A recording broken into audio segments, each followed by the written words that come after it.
There is a tradition of giving some preliminary teachings before engaging in the actual Lamrim teaching. But sometimes those preliminary teachings take quite a lot of time, which leave less time for covering the actual Lamrim session. So we're not going to have an extensive talk before the actual Lamrim session today. We're not going to have an extensive preliminary teaching. Geshe-la is not going to introduce us to the way that we correct our motivation today. You have already heard quite much about the way to correct your motivation. So please take the time to do that, correct your own motivation. Now, at the beginning of the teachings, we do certain recitations. Of those recitations, we also offer the mandala. And you might wonder, what is the purpose of making the mandala offering? Well, first off, in the teachings of Vinaya, it is said that one should not give teachings without being requested to do so. So our making of the mandala offering is a token for requesting teachings from the teacher, without which it is not suitable, not appropriate for teachings to be given. So we're making the mandala offerings, and in that we think, please give me teachings, please teach me the Dhamma. Also, at the end of a teaching session, a mandala offering is made again, and at that time, the mandala is offered as a thanksgiving token. In that sense, we say that, well done, the teachings have been well received, so we make a mandala offering. So in that sense, you can say that there are two purposes that are accomplished through making such mandala offering. First of all, we accumulate the collections, we accumulate merit through making the mandala offerings, but it also fulfills the necessity of making a request for teachings, and in that sense, we keep up with the tradition of not teaching unless being requested to do so. So keep in mind that this is why we're making the mandala offering, and now we're going to go through the preliminary recitation. So we're going to recite together the Gaden Shartse, the hundreds of deities of the land of joy. We're going to go for refuge, bodhicitta. We'll make the mandala offerings as a token of requesting the teachings. We're going to pick up from the point that we left off in the previous session. So let's just recap where we are in the text. We are currently looking at a section that explains the way to rely upon the spiritual teacher, which for us is the most important topic. After all, looking at where this topic fits within the presentation of the Lamrim, it comes out of the heading of relying upon a spiritual teacher, the root of the path. So the root of the path is relying upon a spiritual teacher. If our goal is to follow the steps of the path and through that to develop realizations in a mind stream, we then need to understand that without relying upon a spiritual teacher, the realizations that we seek to develop in our mind stream will not arise. So as such, the reliance upon a spiritual teacher constitutes the root of the path. So it's helpful to think about it in terms of what the root is and what the branches are. If the root is not established, is not accomplished, the branches will also not come to be, not come to pass. So we can think about it in terms of a plant, for example. If there is a plant, for flowers, or another plant that we plant in our garden. So without establishing the root of that plant, of that flower, the branches, the petals, the leaves, all the things that the flower depends upon will not come to be. So similarly, also, the root of the path is said to be the reliance upon a spiritual teacher. The branches are the development of the determination to emerge from cyclic existence, compassion, the mind of enlightenment, and so forth. And we need those branches. And for those branches to come to pass, to occur, we need to make sure that the root is created, and the root is a proper reliance upon a spiritual teacher. This is what is presented in texts that teach the Lamrim, the presentation on the steps of the path of enlightenment. And as such, we have a variety of texts that we use, and they come at different extents. Some of them are elaborate, some of them are rather condensed. We have Lamrim texts that were composed by the great master Lama Tsongkhapa, and we have other texts that were composed by other masters. They come at different sizes, And yet, all of them are the same in emphasizing the importance of a proper reliance upon a spiritual teacher. So then, keeping that in mind, to begin with, we generate our motivation in thinking that this is an essential topic, an important topic that we need to cover, a proper reliance upon a spiritual teacher, which constitutes for us the root of the path. So take cognizance of that, generate the motivation to do it properly, and with that we're going to go back to the text and pick up from the point that we left off in the previous session in covering the way to rely upon a spiritual teacher. All right, so Geshe-la was speaking about two types of results that are similar to the causes that have created them. One of them is in terms of your behavior or your habits, and the second is in terms of your experience. So in order to illustrate that, let's look at the action of killing, for example.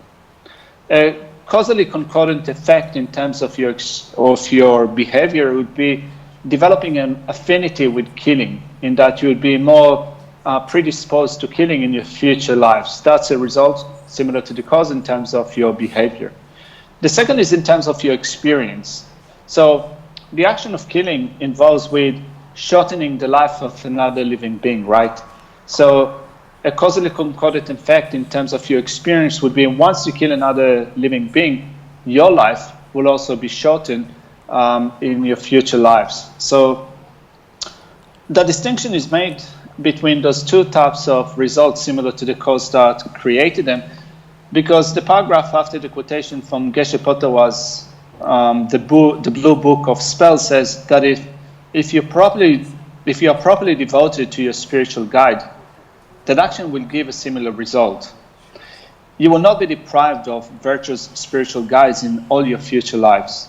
This is the benefit of relying upon a spiritual teacher, but not only that, it continues in saying that if you regard your present spiritual guide, who is an ordinary, average person, as actually being a Buddha and devote yourself to him properly, you will later meet with gurus like Maitreya and Manjushri. Now, Geshe-la added to that in saying that with relying properly upon a spiritual teacher, you will avoid negative friends or bad company, in that the teacher will lead you along positive states of the path, will lead you well along the steps of the path, and through that you will not have a connection with negative friends. So it would be, you will later meet with gurus like Maitreya and Manjushri and listen to their teachings. This is why the essence of the Nectar Lamrim says, in this life, paying your guru proper respect, which means that when you please the guru, you will make you meet with supreme spiritual guides in all your future lives. All the unmistaken Dharma from them because of results congruous with the cause, which means that you will have all the unmistaken Dharma, but in complete sense, nothing would be missing from those Dharma teachings because of results congruous with the causes that you have created. And the cause is to properly rely upon a spiritual teacher. So we have looked at the sixth benefit, which says that you will not be deprived of virtual spiritual friends, virtual spiritual guides in all of your future rebirths if you rely upon a spiritual teacher properly. And it says in the last quotation that is taken from the essence of the Nectar Lamrim text that all the unmistaken Dhamma from them will be attained because of results congruous with this cause. So our goal is to develop realizations in the mind stream, and that will be possible through guidance, through Dhamma teachings that we get from our spiritual friends. And we need to get not only the complete collection of causes, but also unmistaken Dhamma teachings. Otherwise, if we follow or we cultivate mistaken causes, the result that we seek will not arise. So if mistaken causes are created, realizations will not arise in our mind stream. So as it says, one of the benefits of relying upon a spiritual teacher is that you hear all the unmistaken, in a complete sense, unmistaken and complete collection of Dhamma from the spiritual teacher because of results congruous with the cause. That concludes the sixth benefit of relying upon a spiritual teacher. Let's look at the seventh one, which comes out of the heading of you will not fall into the lower realms. Now, there are three types of lower realms, right? So there are the hells, hungry ghosts, called in Indian language pretas, and then there are animals. These are the three miserable states of existence, the three lower realms. So if you properly rely upon a spiritual teacher, you will not fall into the miserable states of existence, these three. Our text says that if you are properly devoted to your spiritual guide, you will use up the throwing karma that would have taken you to the lower realms. One of the classification of karma is called throwing karma, or sometimes it is called projecting karma, which means that you have created certain actions before. Here in this context is referring to negative actions, which has the power to throw you, to project you, to propel you to a miserable state of existence in the future, either as an animal or as a hungry ghost, as a preta, or into a hellish state of existence. So it says here that if you properly devote yourself to a spiritual teacher, you use up the throwing karma, which means that the throwing karma is exhausted. That throwing karma that would have taken you to a lower state of existence, to a miserable state of existence. This happens even when the Lama scolds you. So sometimes in certain situations, you get scolded by a spiritual teacher, which means that they're giving you a certain advice, they're pointing out something for you, and they are doing it in a wrathful manner. In that sense, we say that they're scolding you. Whenever Geshe Lasawa visited Geshe Tulumba, for example, Lasawa would only get scolded, right? So we have here a situation of a teacher and a student. Whenever the student met his teacher, Geshe Tulumba, he used to get scolded. Then Nyangmo, one of Lasawa's own disciples, criticized the Lama. But Lasawa said, don't say that, don't criticize the Lama. Every time he does this, every time he criticizes me, it is like being blessed by Heruka, right? So even being scolded, even being criticized by one's spiritual guide is to be taken to be like the blessings of Heruka. So then in order to support that, Drogong Tsampa Gyare says, if you are struck, in the sense that if the Lama punishes you, it might be even physical punishment, if they struck you, if they hit you, you can regard that as an initiation. If you take it as a blessing, you will be blessed. So you can regard the scolding of the Lama, even physical punishment, to be the blessings of the Lama. A hard scolding, in the sense that when it is done wrathfully, is like a wrathful mantra that removes every hindrance. In other words, you use up the karma to be reborn in the lower realms, which means that suppose that you have created actions that will propel you to taking a birth in one of the three miserable states of existence, as an animal, as a hungry ghost, or in the hells. Which means when a Lama criticizes you, you can take that to be an event that changes the course of actions. You can take that to be something that exhausts the karma to be born in a miserable state of existence, and something else occurs instead. And it is explained in the Sutra of Kshitigarbha in the following way. By doing this, you purify karma that would otherwise make you wander in the lower realms for immeasurable millions of eons. This karma will occur in this life in terms of things harmful to the body and mind, epidemics, famines, and so forth, which means that suppose that you have created actions before that would lead you to a miserable state of existence in future lifetimes, in one of the three miserable states of existence. But in relying upon a spiritual teacher, you get the benefit of not falling into the three miserable states of existence, because when situations occur, when, for example, you get scolded by the Lama, or you get a certain punishment by the Lama, or the Lama criticizes you or despises you, you can say in some sense, or in some situation the Lama might belittle you in a certain situation. There are different ways that the Lama could act in a wrathful manner towards you. And when that occurs, you you could say that the actions that I'll repeat that point again. So we've been looking at that section that says, that draws from the Sutra of Kshitigarbha, which tells us that karma will be purified when we are being scolded by the Lama. It says this karma will occur in this life in terms of things harmful to the body and mind, epidemics, famines, and so forth. So what this section is saying is that suppose that we have a karma to be born in a miserable state of existence, such as the three miserable realms. Now, when we rely upon a spiritual teacher, we are also protected from falling into the miserable realms by those causes, because when a Lama scolds us, criticizes us, belittles us, acts in a way that is wrathful and so forth, the karma that would have resulted in taking a rebirth in a miserable state of existence is regarded as purified, as exhausted, because rather than being born in a miserable state of existence in the future, we experience the result of that action in this life, in terms of either becoming sick, in terms of epidemics, in terms of famines, and so forth. So this karma is even purified by scolding or by nightmares. And you can overcome karma in one morning by giving your root merits to immeasurable numbers of Buddhas or by keeping your vows.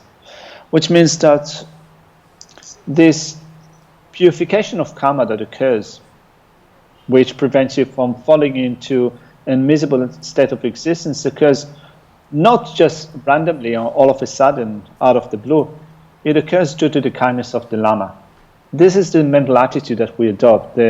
When we become sick, when we experience nightmares, when we go through difficult situations, we can regard that as receiving the blessings of the Lama, so that in the future we will not have to experience miserable states of existence due to causes that we have created before, but those causes ripen in this lifetime in a sense of some difficulties, but they protect us from future sufferings as well. This is due to the kindness of the Lama. So think over such quotations, Pabongka Rinpoche says. Lasula. Okay, so I'll start talking. So the end of the section that we've covered from the Sutra of Kshitigarbha tells us that we can overcome karma in one morning by giving your root merits to immeasurable numbers of Buddhas or by keeping your vows.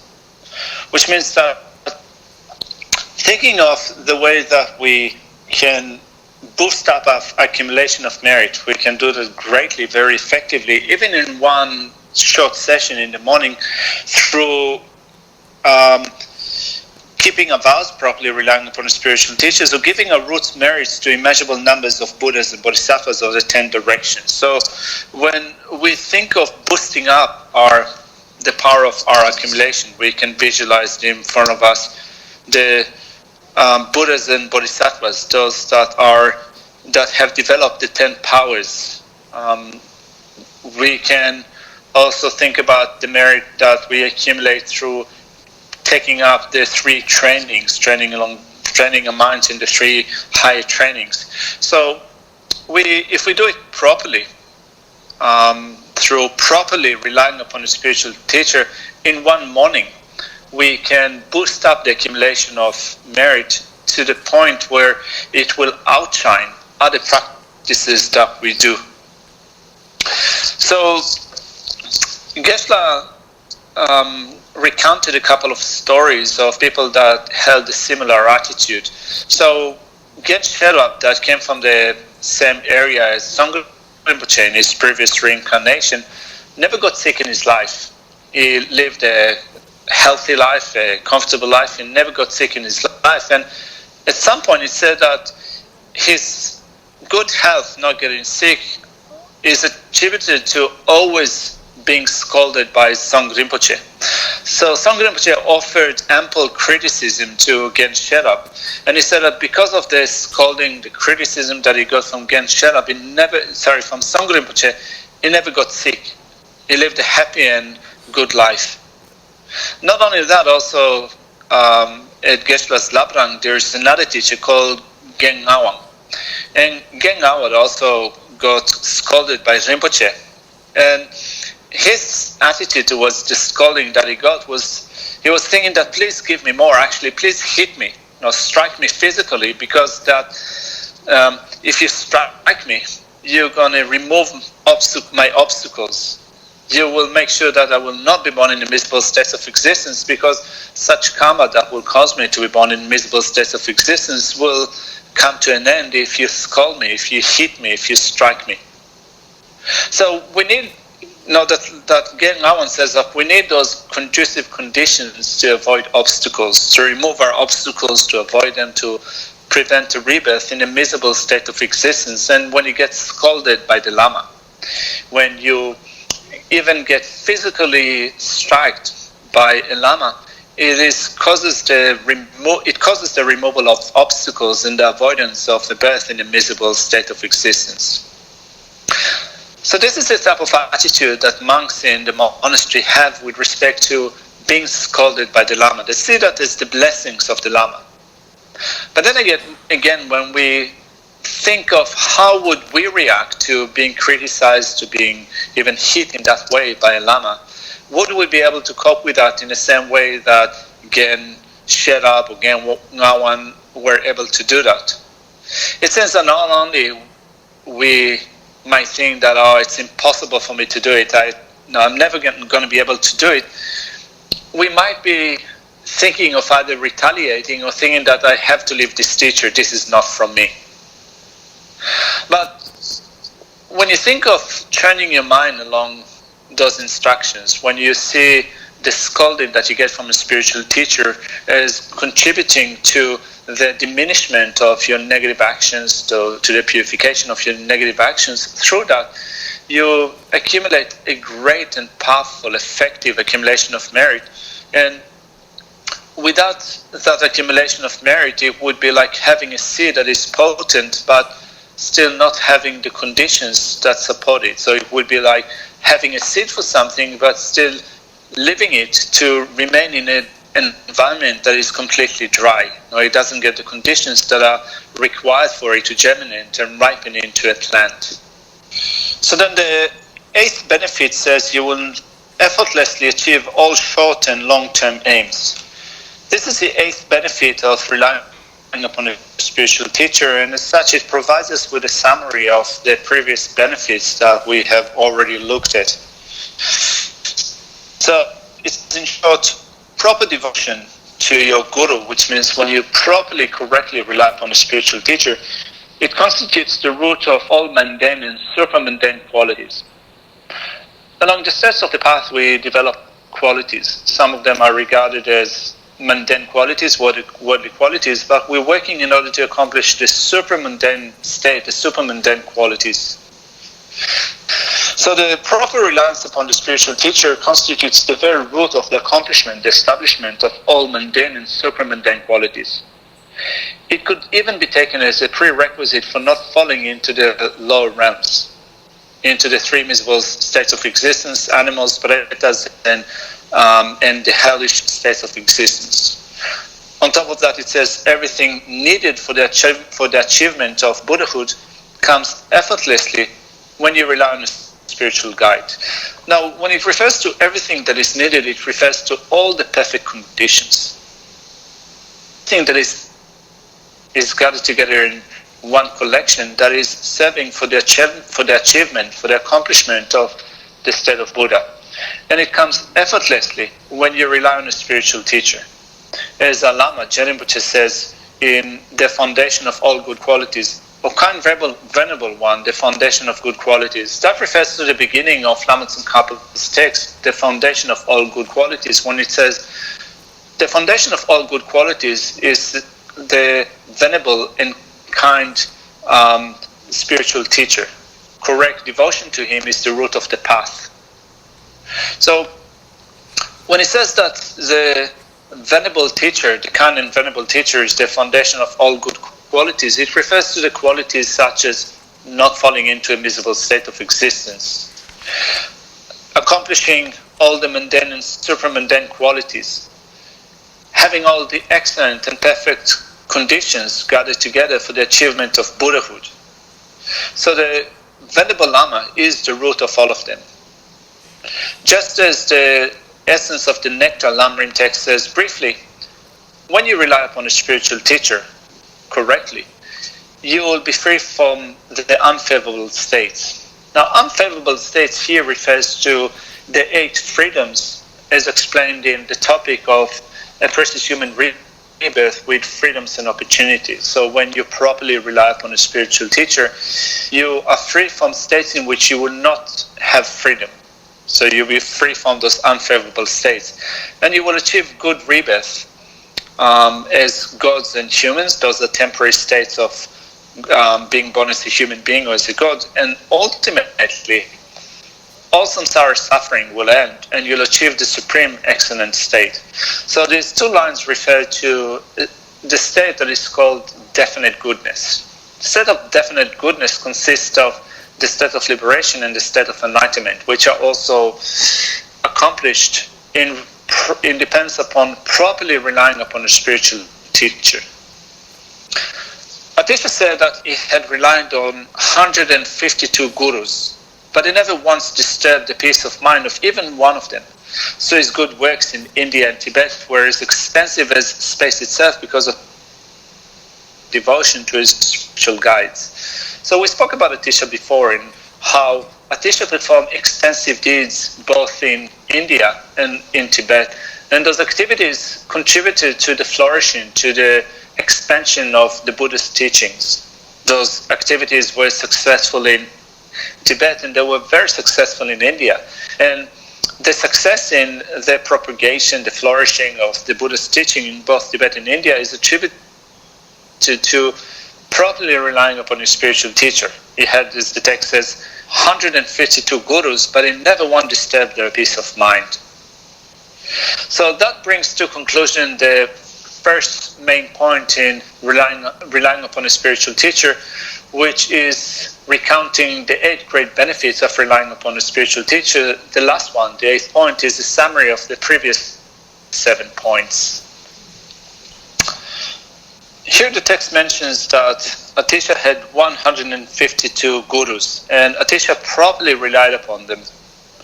So then we can think of how many gurus do we rely upon. If Atisha relied upon 152 gurus, how are we doing?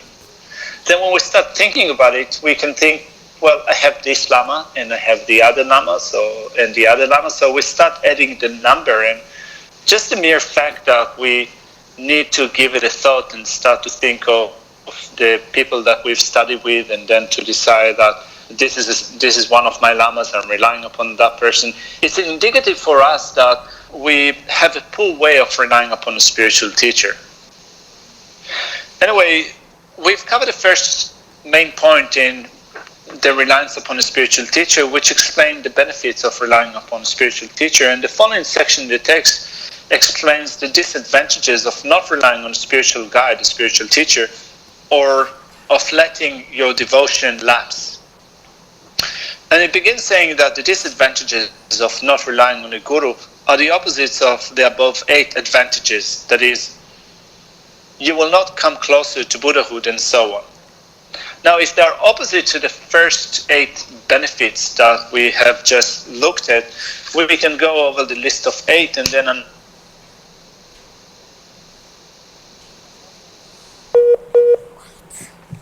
So then the first benefit says that you will also come closer to Buddhahood through making offerings to the Guru and serving him. So a disadvantage of not relying upon a spiritual teacher or relying incorrectly upon a spiritual teacher would be not coming closer and closer to the state of Buddhahood.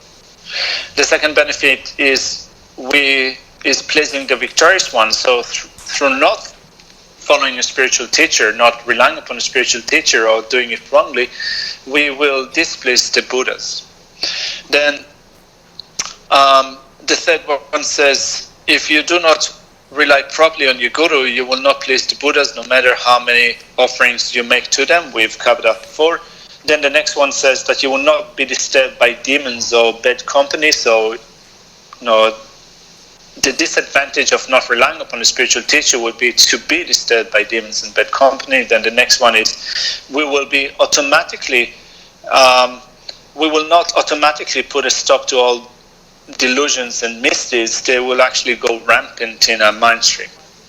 Next one says, your insights and realizations into the levels, the grants and paths will increase. So that will not occur if we do not properly rely upon a spiritual teacher. Then the next benefit is you will not be deprived of virtuous spiritual guides in all of your future rebirths. So a result of not relying upon spiritual teacher properly is being bereft of spiritual teachers in the future. Then we will also fall into this three miserable states of not achieve all the short-term and long-term worldly or super mundane qualities if we do not properly rely upon a spiritual teacher. So in this way, we start to look at the drawbacks of not relying on a spiritual teacher or letting our reliance upon a spiritual teacher collapse or go to bed. But before we go into the 8 disadvantages, the 8 drawbacks of not relying upon a spiritual teacher, we can just think in general about the structure of this point that teaches the way to rely upon a spiritual teacher. We first off covered the advantages, the benefits of relying upon a spiritual teacher. The second point details the 8 drawbacks of not relying upon a spiritual teacher. So, how do we think about this structure? After we have been introduced to the benefits of relying upon a spiritual teacher and the drawbacks of not doing so, we can make our own decision, our own choice. Are we going to rely upon a spiritual teacher properly, or are we not going to do that? What do we want to do? What do we need to do? What is the benefit? What is the profit of relying upon a spiritual teacher? And if we choose not to do that, what is the thing that we lose? What is lost if we do not rely upon the spiritual teachers? So once we understand the benefits and the drawbacks, it is totally up to us to decide, to choose whether we rely upon a spiritual teacher or whether we're not going to correctly rely upon a spiritual teacher. So for this reason, the text first of all explains the benefits of relying upon a spiritual teacher and the drawbacks of not doing that. So we want to do something that is right, something that will yield a good result. Suppose that, for example, just to illustrate that, suppose that you know that in a couple of kilometers from here, if you cross a certain border, you will be able to access a nugget of gold. So not only you'll be able to access it, you'll be able to retrieve it, you'll be able to take it, which means that you know that there's something for you to gain. There's a certain profit that you can derive by making the trip, crossing the border, retrieving that nugget of gold. Now, if you do not know what this thing is, how it is profitable for you, what is it that you stand to gain by retrieving that nugget of gold, it is likely that you will be disinclined to do that trip. Whereas if you know what profits you can get, what you want, what you need, that it exists for you, that there is a possibility for you to do that, then you'll be motivated to go through that journey and retrieve that nugget of gold. So in a similar way, when we think of the benefits and the drawbacks of relying upon a spiritual teacher, then it is totally up to us to decide what course of action we're going to follow. And for that reason, the text follows the structure of, first of all, looking at the benefits, then explaining the drawbacks of not doing it properly, and then going into an explanation of the way to rely upon a spiritual teacher. Lasula. So, Geshe-la said that we might leave the text here for today. We will conclude with making some dedication prayers of the virtue that we have accumulated through listening to those teachings. Janjo semjo rembo je ma je pan